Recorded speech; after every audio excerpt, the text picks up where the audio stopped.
then for some reason you end up in doing other things, but the love for your children, that to me was just so prominent this entire conversation that we've had. Just how you feel about those children and what you're pouring into them. And it's not as much as something that's dictated, but it's the quality that we're talking about. And you talked about your mom, and I'm so happy that you had that mom, that you were so rich to have that in your life, because not everybody is that lucky to have such a great mom that they can publicly say it's because of my mom. But we try to find the positives in the experiences that we do have. So I really do believe like resilient love is just so important. And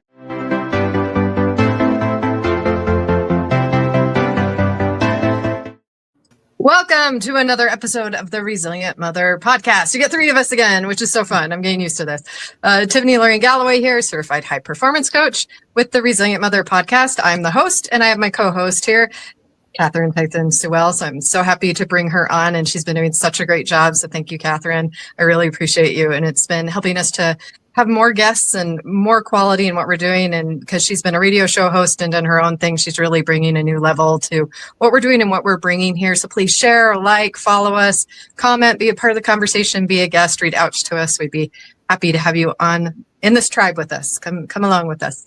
We're going to be talking about resilient love with Jen, our guest here. Can you please tell us more about you, Jen? I'm so excited to have you here today. Thank you so much. So great to be here. Thank you for having me. I'm a mom of 2 awesome boys and a wife of almost 21 years.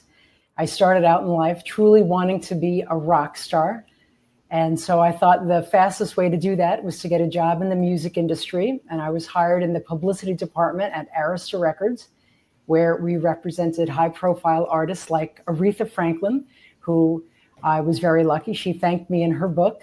And then I went on to represent, she's amazing, love her, to represent brands and business PR. And I learned the value of storytelling and getting visible. And I did that for many years. And when I had my first child, I could no longer do the commute. It was round trip, about a little over 3 hours a day, door to door. So I started my own PR firm, and that's where I really learned about the value of being intentional with my time. When I was at work, and I worked from home, and this was way back when. And when I was with my child, I was with my child. And I know there's a lot of discussion about mom guilt and this and that. When we're one place, we feel like we should be the other place. But the best advice I got was from my mom. And she said, it's about the quality of the time you spend, not the quantity. Oh, I love that. I love that too, because first off, what I loved, so there are 2 points that I got just now. One was you wanted to be an actual rock star. So what I always tell people is being a mom is like being a rock star, because there's no one that excited to see you at the end of the day but those children. So you are a rock star to them. So Jen, you're still a rock star, by the way. Thank you. Another thing, in one of my books, I wrote about quantity versus quality, because we are so guilty as mothers. We feel so guilty about the time that we're spending. We want to spend more time.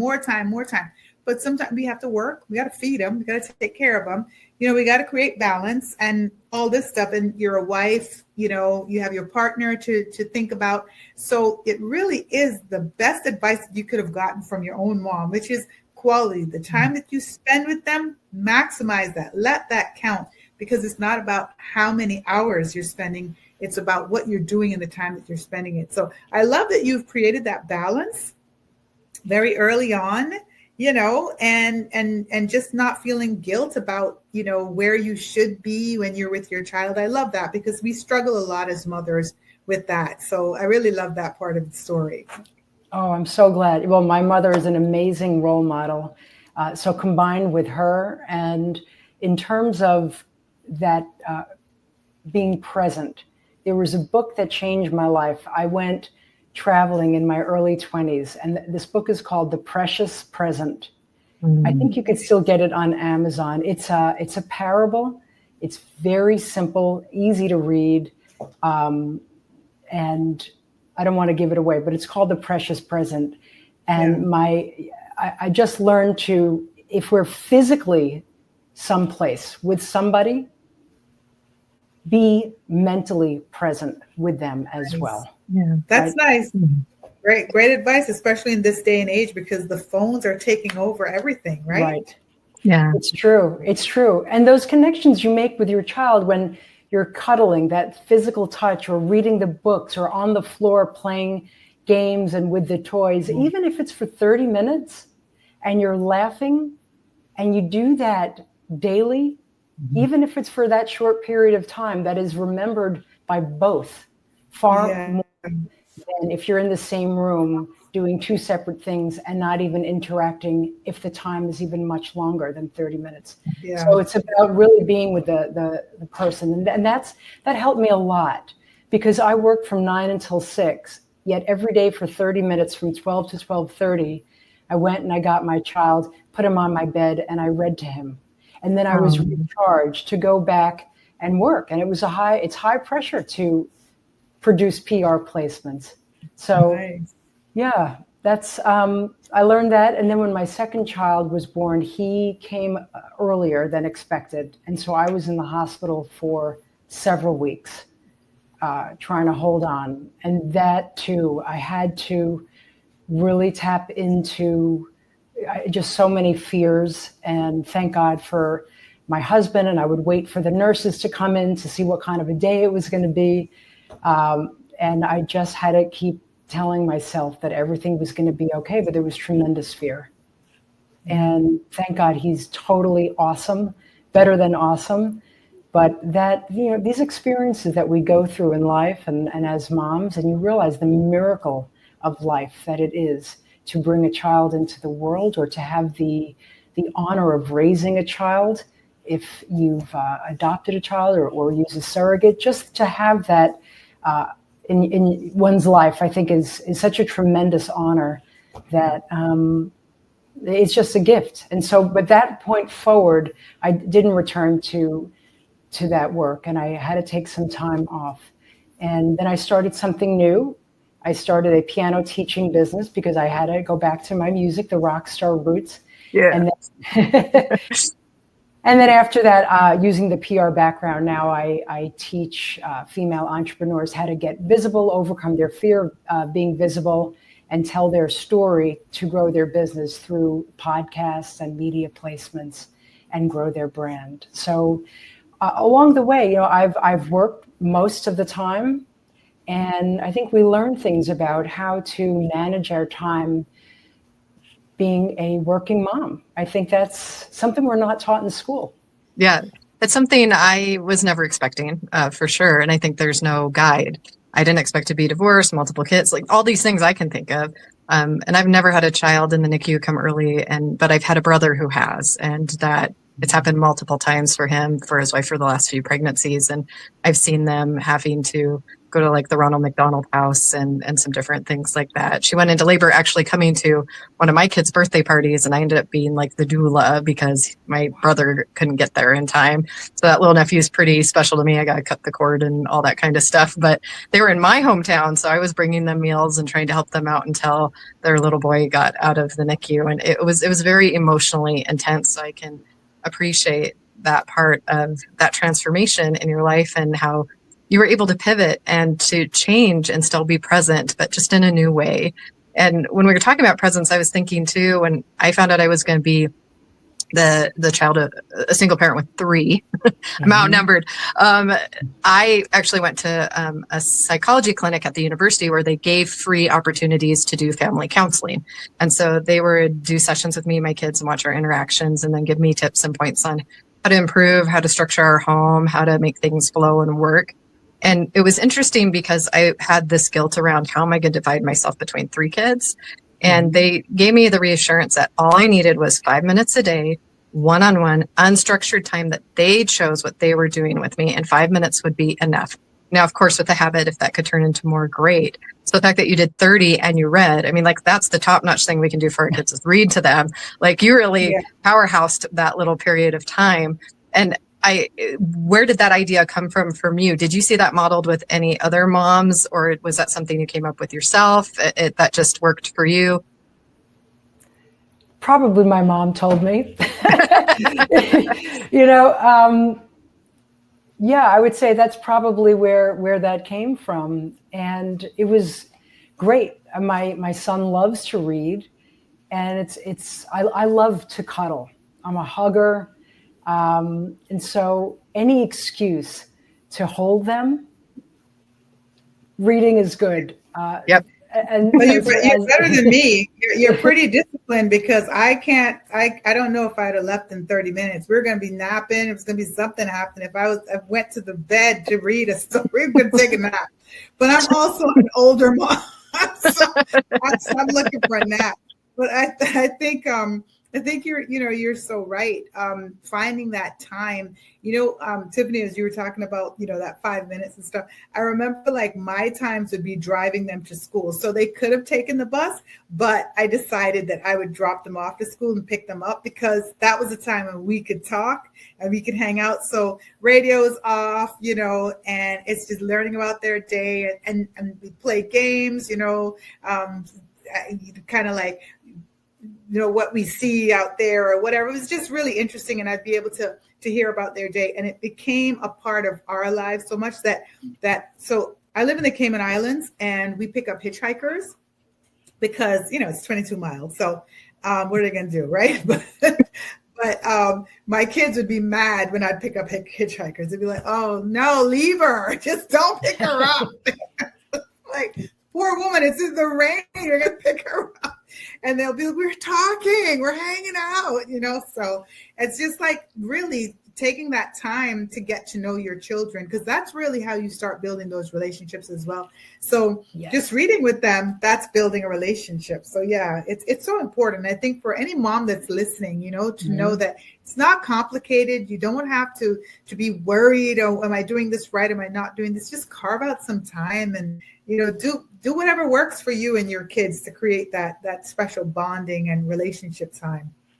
Yes, and start as young as possible. Yes. I think, and if you can do it for 10 minutes, if you have it, that's great. Just that connection, like when you lock eyes with someone and you make that connection. Yeah. It doesn't matter if that happens for an extended period of time. It's once those eyes lock or once that connection is felt, it's there, and then it's remembered. And so you build on that. And I think that ultimately as moms, we just have to give ourselves so much more grace than we do. I think that we don't realize how much we do and how amazing we are, especially in the moment, because it feels like I would laugh, like after the day is done, and then I would go to the laundry, and and as I'm like throwing in the t-shirts and pulling out the jeans, I go, wow, this is what they mean. A woman's work is never done. I go, it's never done. Yes. And it's nonstop. Yes. You walk into every room and there's something else and there's something else. We're constantly on. Yeah. Constantly on, so and then even when we're sleeping.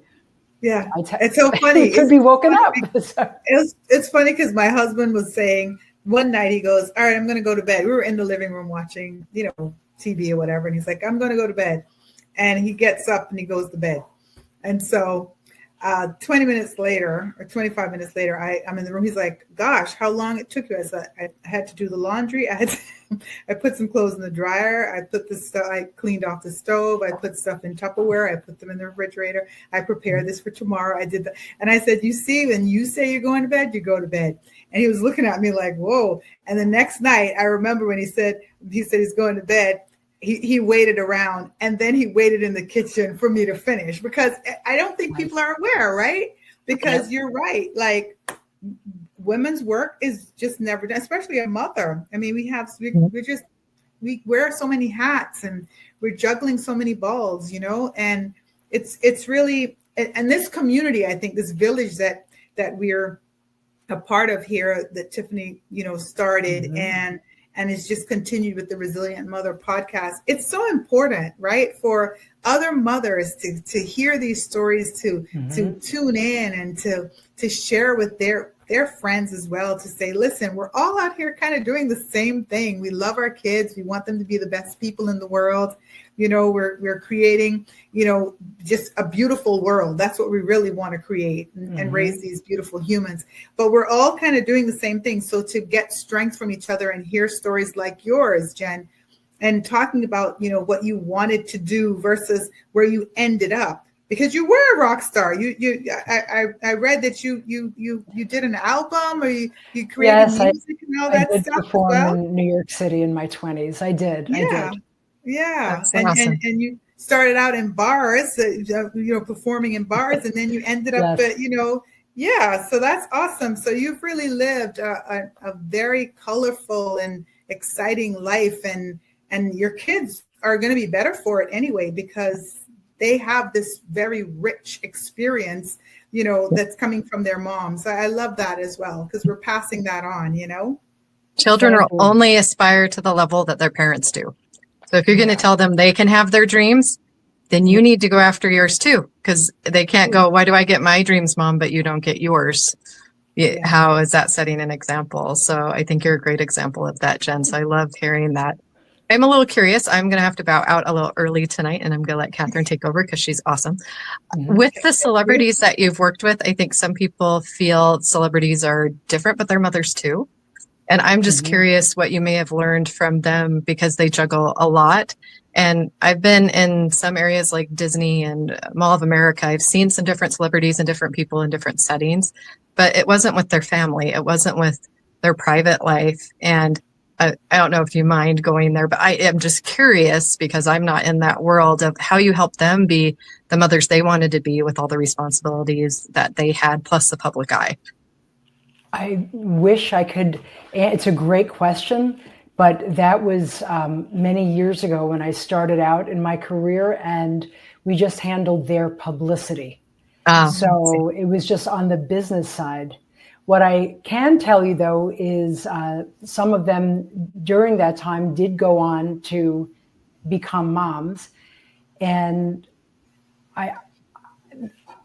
their time, they work a lot harder than, you know, we see the beautiful pictures and the performances, but I remember taking Sarah McLachlan to Good Morning America, and she had to sing.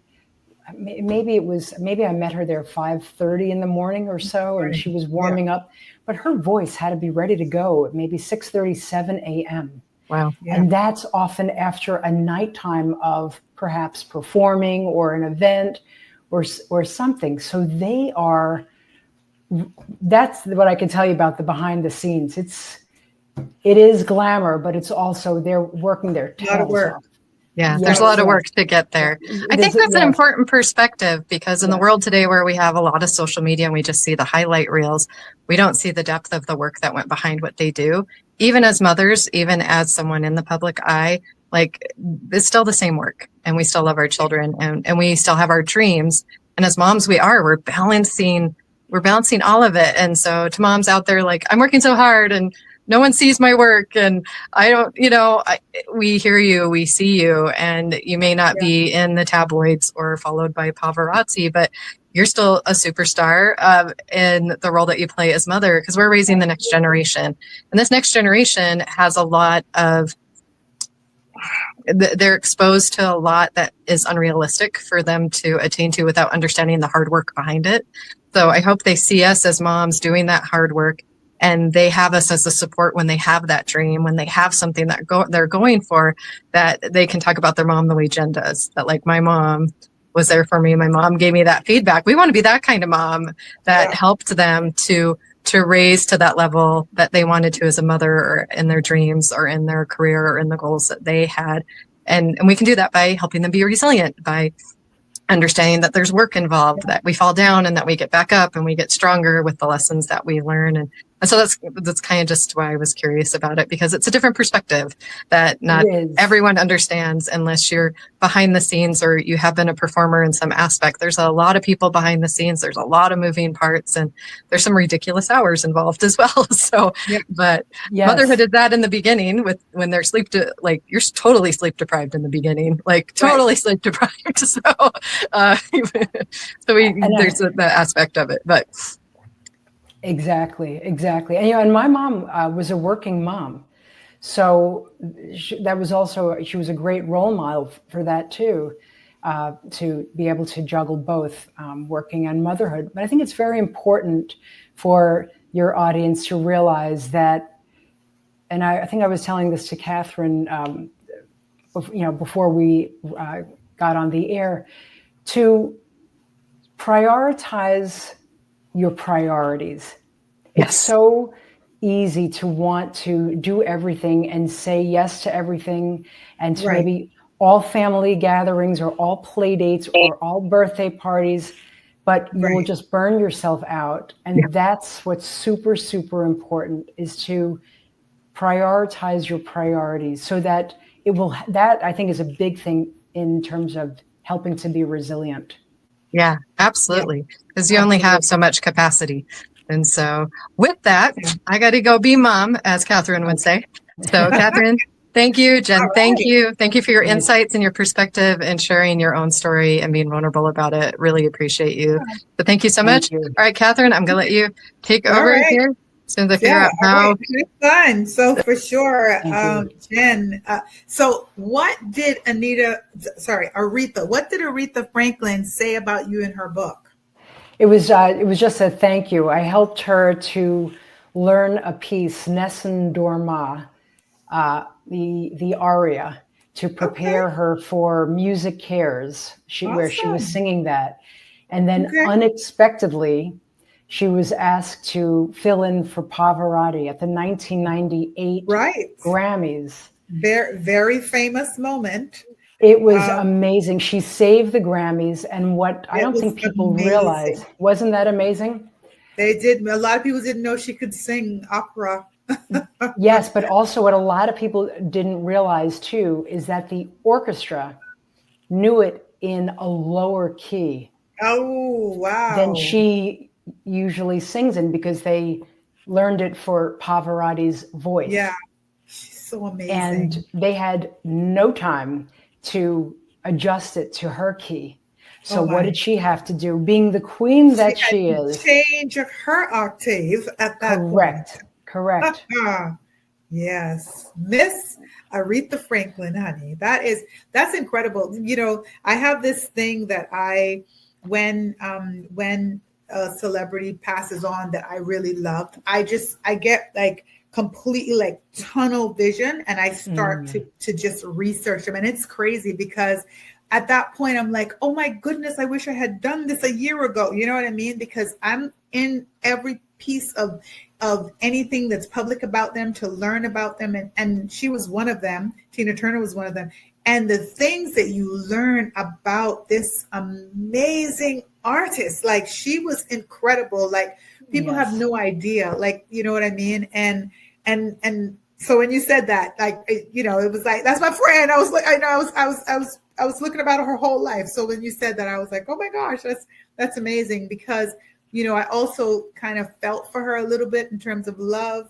You know, I felt like that was the thing that eluded her in her life.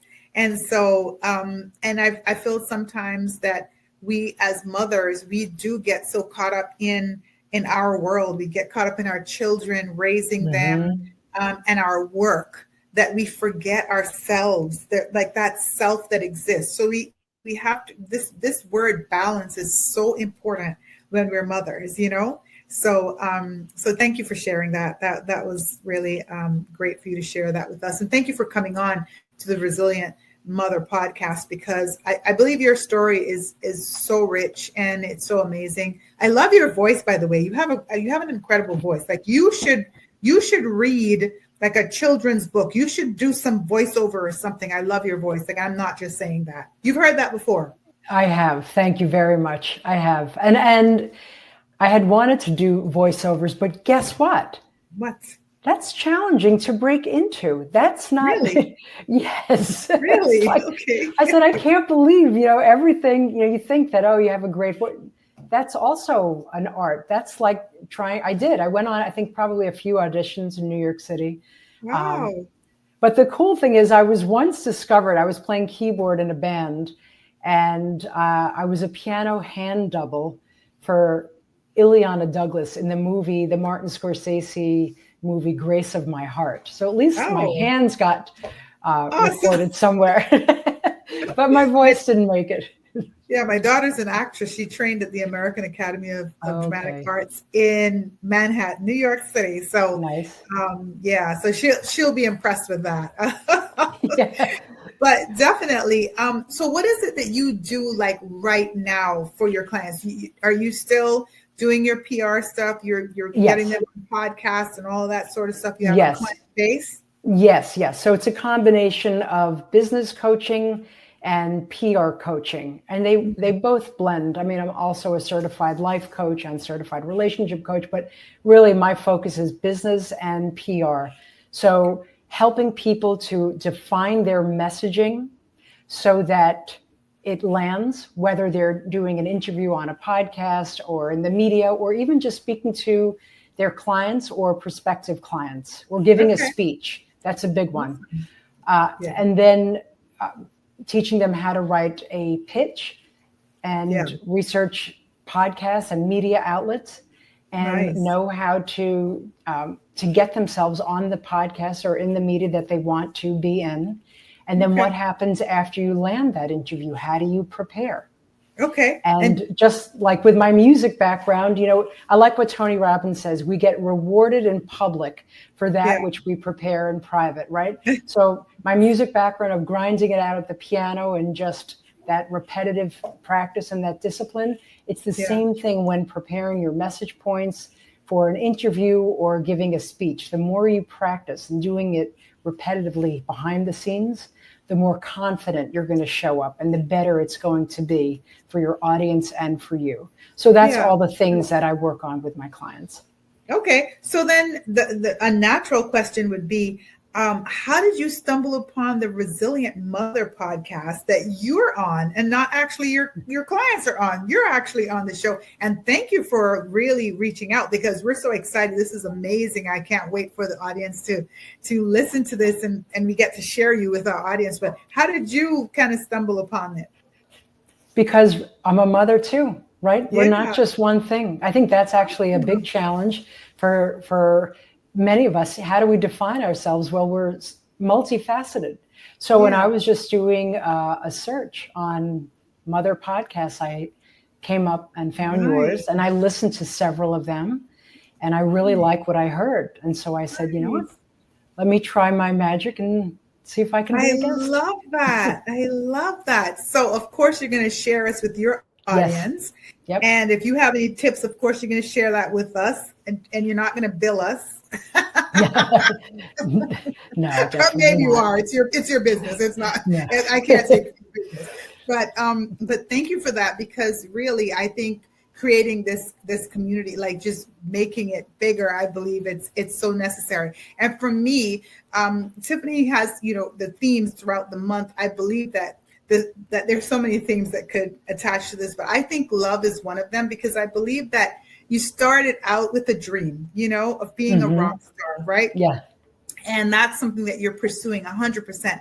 And then for some reason, you end up doing other things, but the love for your children, that to me was just so prominent this entire conversation that we've had, just how you feel about those children and what you're pouring into them. And it's not as much as something that's dictated, but it's the quality that we're talking about. And you talked about your mom, and I'm so happy that you had that mom, that you were so rich to have that in your life, because not everybody is that lucky to have such a great mom that they can publicly say it's because of my mom, but we try to find the positives in the experiences that we do have. So I really do believe like resilient love is just so important. And what other love is there I can't even think of a love that's comparable to the love of a mother and a child.